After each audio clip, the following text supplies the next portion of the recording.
Hi అండి, welcome to our channel. నేను మంచి రెసిపీతో మీ ముందుకు వచ్చేసాను. తోటకూర అలసందల వేపుడు అండి, చాలా బాగుంటుంది. నైట్ చపాతీలకు చేసుకోవాలంటే మార్నింగే ఇలా అలసంద నానబెట్టేసుకొని ఒక 3 విజిల్స్ వచ్చేంత వరకు ఉడకబెట్టేసుకోండి. ఇలా మిక్సీ జార్లో అల్లం ముక్కలు, పచ్చిమిర్చి ముక్కలు, పచ్చి కొబ్బరి ముక్కలు బరకగా గ్రైండ్ చేసి పెట్టుకోండి.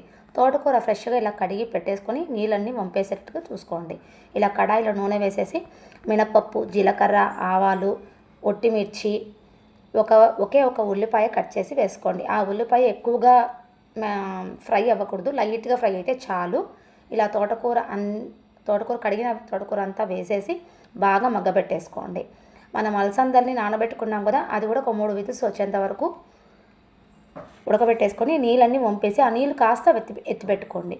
ఇందులో కాస్త ఉప్పు, పసుపు వేసేసి ఇంకా కొద్దిసేపు మగ్గబెట్టేసుకుందాము. ఆకు బాగా మెత్తబడి ఉడికేంత వరకు. ఈ అలసందల్ని కాస్త మెదుపుకోండి, ఎక్కువగా వద్దు, కొంచెంగా లైట్గా మెదుపుకోండి. ఈ అలసందల్ని ఈ ఆకుకూర మగ్గిపోయింది, అందులోకి వేసేసుకుందాం. ఈ మనం పచ్చి కొబ్బరి పేస్ట్ కూడా చేసుకున్నాం కదా, ఆ పచ్చి కొబ్బరి పేస్ట్ కూడా ఇప్పుడు యాడ్ చేయాలి.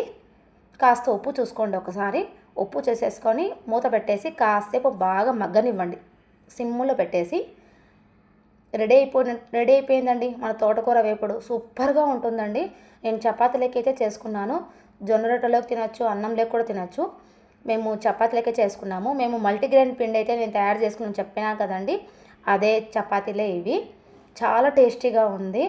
మీరు కూడా ఒక్కసారి ట్రై చేయండి.